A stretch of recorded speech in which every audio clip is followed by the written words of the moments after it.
Terry's brother Pat, and we began in retail years ago together. Shortly after Terry and Jackie got married and everything, but I can tell you some stories about how he got his first job at Kenny Shoes. He was needing a job and everything. We have a little shopping center called Jefferson City, and there was a Kenny Shoes there, you know, so he got all dressed up and he was going to go down and get him a job. So he walks in the door and says, I need to apply for a job, really hard work. I need you to go to work right away, you know, just graduated from high school and everything. And the guy was White Garland, I'll never forget his name. He says, I haven't got time to talk to you. Can't you see we're busy? You know, we're busy right now. I can't got time for you, you know. So Terry sat and stood around and everything for a while, and all of a sudden a lady walked up to him and said, I need this at size 6.5. What does Terry do? He heads for the stock room. He sees another sales associate and he says, where's this at? Show me where this is at, you know. The guy says, okay, walks him over. Guy grabs a shoe, walks out, makes a sale. The White Gordon still don't know anything about it, you know. Terry grabbed, the next lady says, give this in 7.5, and he goes. And at the end of the day, the guy's got this, one of the other salesmen says, Terry sold like $150 today, you know. He's Terry who? He said, you don't know Terry? And he had introduced Terry again and everything like that. There's another funny story I'll tell you about Terry. Is when he became manager pretty quickly, probably within the first 6 months or so. So one night, as we were talking about the hitting the hammer against the head and stuff, you know. So when you close up with Kenny Shoes, we all ended up in retail, by the way, Jackie and Terry and I retired from JCPenney's. But this was so funny, back then, at night, you'd have to close out all your books and everything. And you had all this stuff that goes to the bank and all this stuff that goes to the headquarters, you know, that we had to mail every night.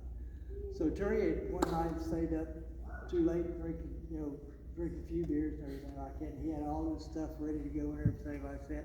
He heads off, he accidentally drops the money bag in the mailbox and the paperwork at the bank, you know.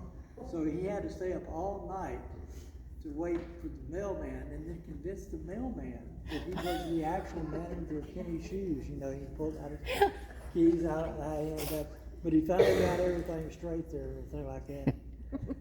And Chris was telling you about in the younger days, when the kids were, I guess, in their from 8 to 10, you know, back in that day, you know, we didn't really have all the organizations for kids like, and Terry was a big part of that, starting all that stuff way back when. I mean, this is mid-70s, late 70s or something like that. And it was a place called Kids Incorporated. And so Terry was a real big part in Amarillo, Camden area, starting all that. So to sum it up, for Terry as a brother and a father and as a wife, he had a wonderful, wonderful life. Very, very proud of him. And I'm so glad all y'all are here today to hear that. Thank y'all so much. Uncle Terry was very, very, very thoughtful. When I was in college, my sister was in Dickinson a lot, and it was real close to where they were living, and I think Clear Lake, I don't remember. But he asked me almost every weekend, would you like to come to Mass with us at our Catholic church? And finally one weekend I said, yes, I'll be there. And what really made me think he was so thoughtful was he introduced me to every single member of their parish. And it was like 100 different people, and I was very, very shy. But he was so thoughtful and so proud I came to Mass. He wanted to make sure everyone knew who I was. I have two sisters, Carolyn and Julie. I'm Marilyn. And our mother was in the nursing home. She still is at the Heights of Bulverde. And, you know, we get a lot of magazines and we get a lot of cards, but Uncle Terry was very, very faithful. He sent her a Christmas card every year, a Thanksgiving card, an Easter card. He even sent her a St. Patrick's Day card every single year. So he always wanted to put a smile on our mom's face. And we are very, very grateful for that.